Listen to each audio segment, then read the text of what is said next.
The CyberWire podcast is made possible in part by listeners like you who contribute to our Patreon page. You can learn more at patreon.com/thecyberwire.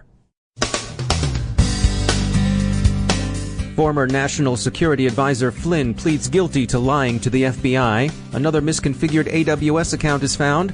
Cobalt is either careless or engaged in misdirection. There's election trolling and mutual suspicion between Russia and the U.S. Kaspersky says his company didn't, doesn't, and won't spy for the Russian government as U.S. agencies begin to purge their systems of his security software. Black Friday fraud seems to be down this year. South Korea's investigation of domestic election meddling by its cyber command sharpens. And Roman Seleznev gets another 14 years on carding charges.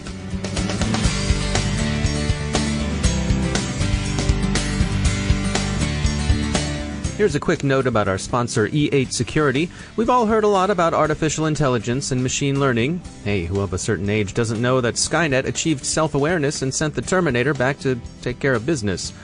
But that's science fiction, and not even very plausible science fiction.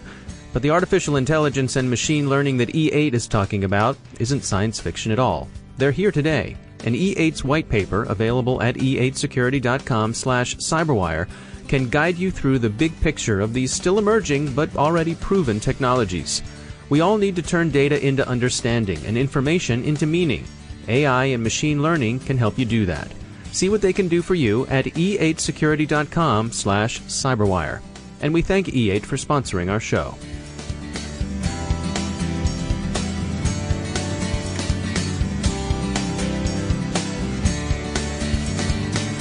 Major funding for the CyberWire podcast is provided by Cylance. I'm Dave Bittner with your CyberWire summary for Friday, December 1st, 2017.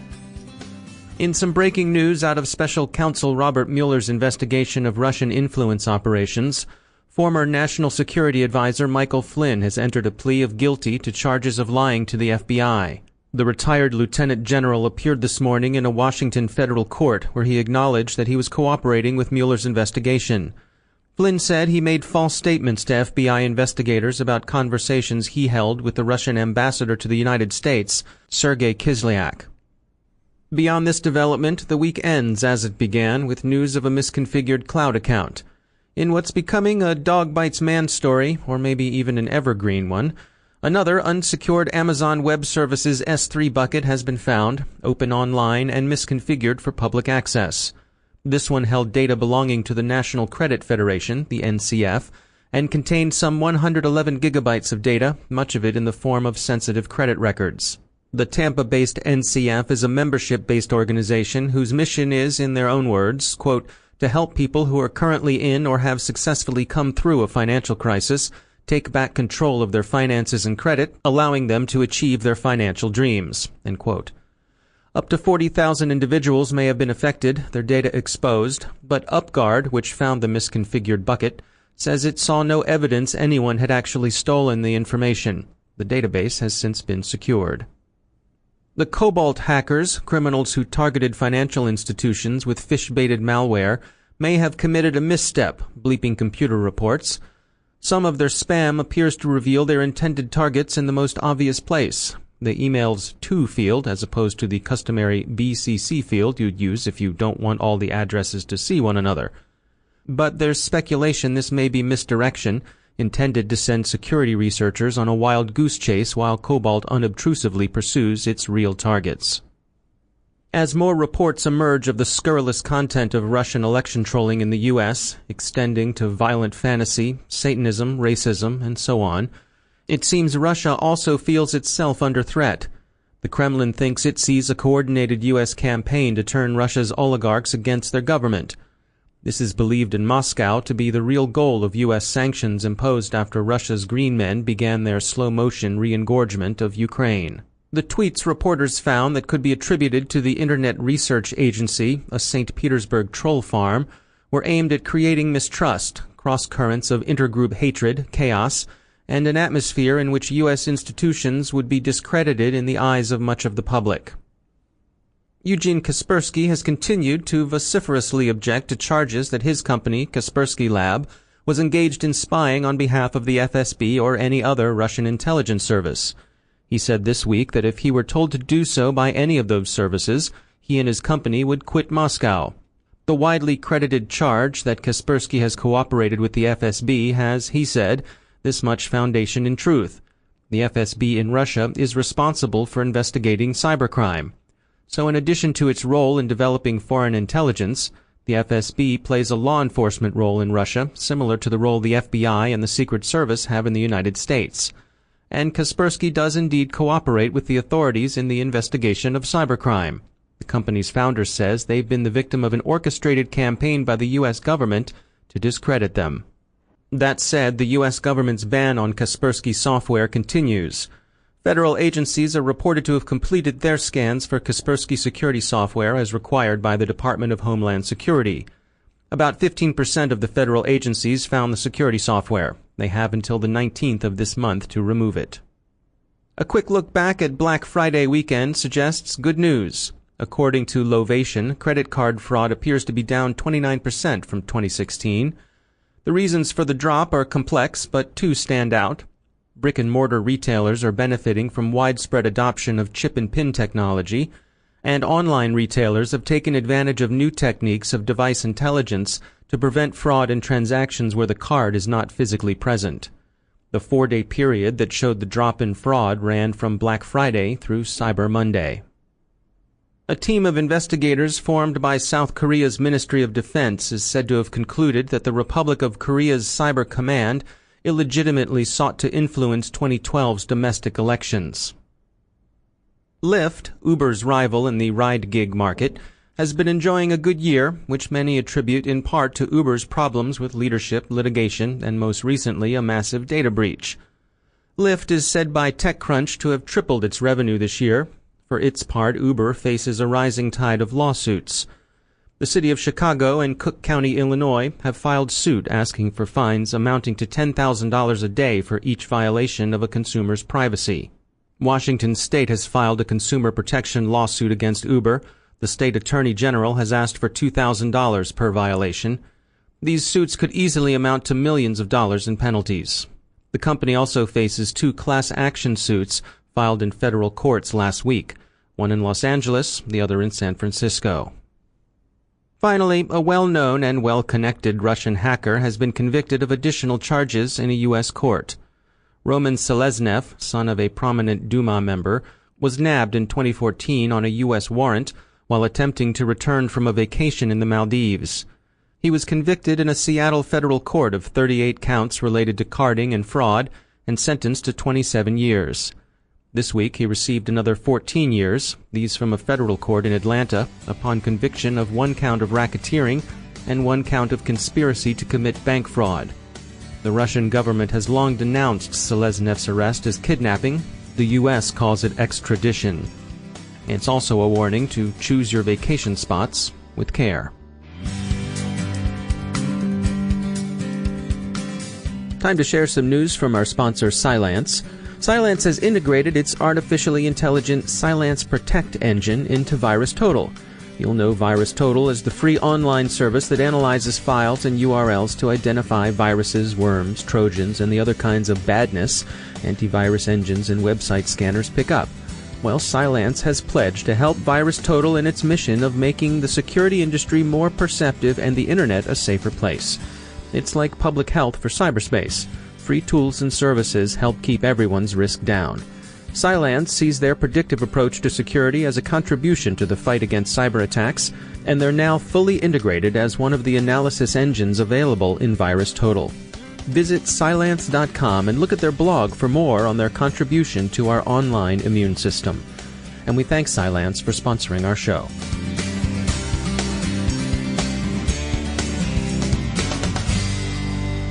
And joining me once again is Malek Ben Salem. She's a Senior Manager of Security and R&D at Accenture Labs.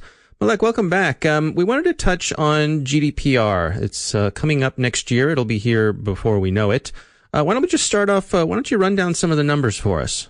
Yeah, thanks, Dave. Yeah, so there's been a lot of talk about GDPR. It's EU's, for people who are not familiar with it, is EU's General Data Protection Regulation, which will come into effect on May 25th of 2018. So Gartner released a report predicting that by the end of 2018, more than 50% of the companies will not be in full compliance with GDPR, and that number will be 40% in 2020. Forrester predicts that 80% of companies will fail to comply in 2018.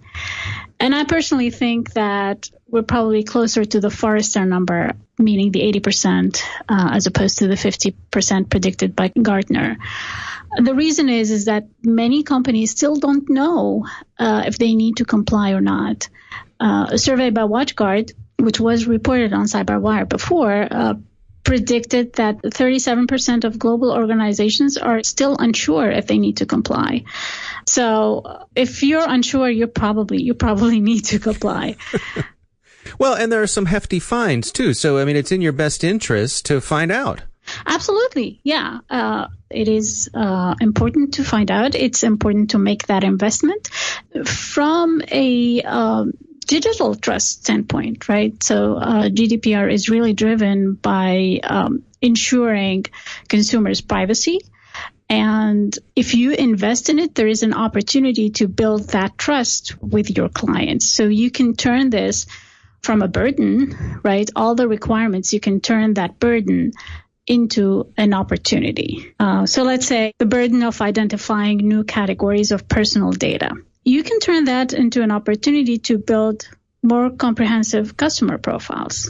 The requirement of privacy by design and minimizing data. You can turn that into an opportunity to reduce the cost of retaining all of the data that is not necessary for your operations. The data breach notification, which we're all familiar with, right? You can turn that into an opportunity to build customer trust into your value proposition. So if businesses look at this the right way, they can turn that investment that they put into GDPR compliance into really great opportunities for growing their reputation, for building that trust with their clients. Yeah, it seems to me like no one's going to say, gosh, it's a shame that you've put all these extra privacy implementations in place. That's a good thing. Absolutely. It is a good thing. All right. Malek Ben Salem, thanks for joining us. Now I'd like to share an important upcoming opportunity from our sponsor, Cybrick. On December 12th, DevSecOps experts from global payment solutions provider Visa and Cybrick, with a first-of-its-kind continuous application security platform, are teaming up for a webinar to talk enterprise cyber threat survival. How can you protect your organization against the devastating breaches you hear about all the time in the cyberwire? Swapnil Deshmukh, Senior Director of Emerging Technologies Security for Visa, and Mike Kyle, CTO at Cybrick, will weigh in. They'll talk about how rapid innovation and continuous delivery via DevOps exposes organizations to a constant evolving cyber threat, and how seamlessly embedding continuous security within existing ecosystems will enforce security across production environments. Join them for this insightful and information-packed webinar on December 12, 2017 at 1 p.m. U.S. Eastern Time. You can learn more and register today at thecyberwire.com/Cybrick. That's thecyberwire.com/CYBRIC. And we thank Cybrick for sponsoring our show.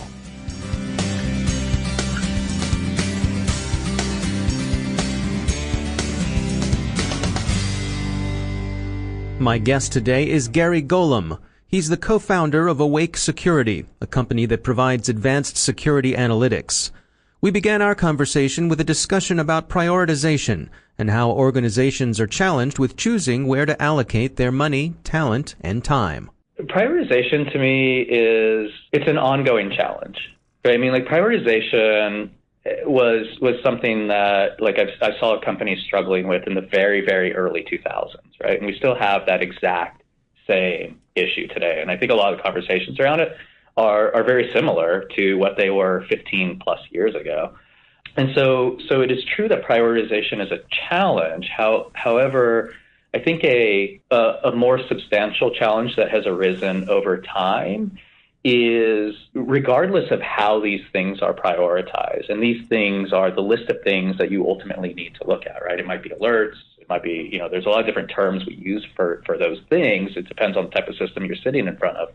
They still need to be looked at, regardless of how they're prioritized, right? So you could actually, in theory, knowing that prioritization is a challenge and is probably flawed still today, right? If you could get through more things, if you could be more effective as you go through those things, then it starts to compensate for how you've prioritized. And again, prioritization will, I think, implicitly be flawed because you always have incomplete information, right? And so prioritization can become less of an issue if you can be more effective and more accurate at how you go through those things. And so there's actually concepts around that I think could be kind of interesting to look at as well. And so take us through that. I mean, how can you make those decisions? One concept that we've been studying actually quite closely for a little while now is what we could call comparability.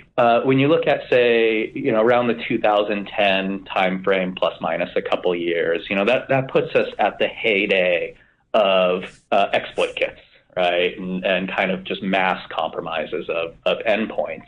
When you look at enterprise, like you look at a SOC during those time frames, and you look at a lot of the things that an average analyst was looking at, they had a lot of information available to them that allowed them to make comparisons that ultimately allowed them to make decisions about whether to respond appropriately to something or not. So as a concrete example, you could get a new piece of malware that infects some endpoint, and it has a user agent string that looks kind of like a browser, but the word Windows or Microsoft or something is misspelled, which was surprisingly common back then. But you had a lot of additional information available to you that allowed you to make comparisons and see that, oh, this user agent is it looks wrong. And so even if you plug that user agent into Google and you got no results back, so you didn't get positive confirmation that it's malware, you had the information available to you to make comparisons, to make a decision on your own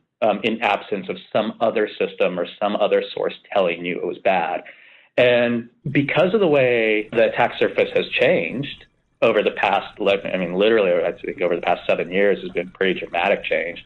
The information that analysts had available to them to do those comparisons, to make decisions effectively, just intrinsically or implicitly with the information they have in front of them, has gone away in a lot of cases. So you think about like a server application and looking at some of these more recent mega breaches, right?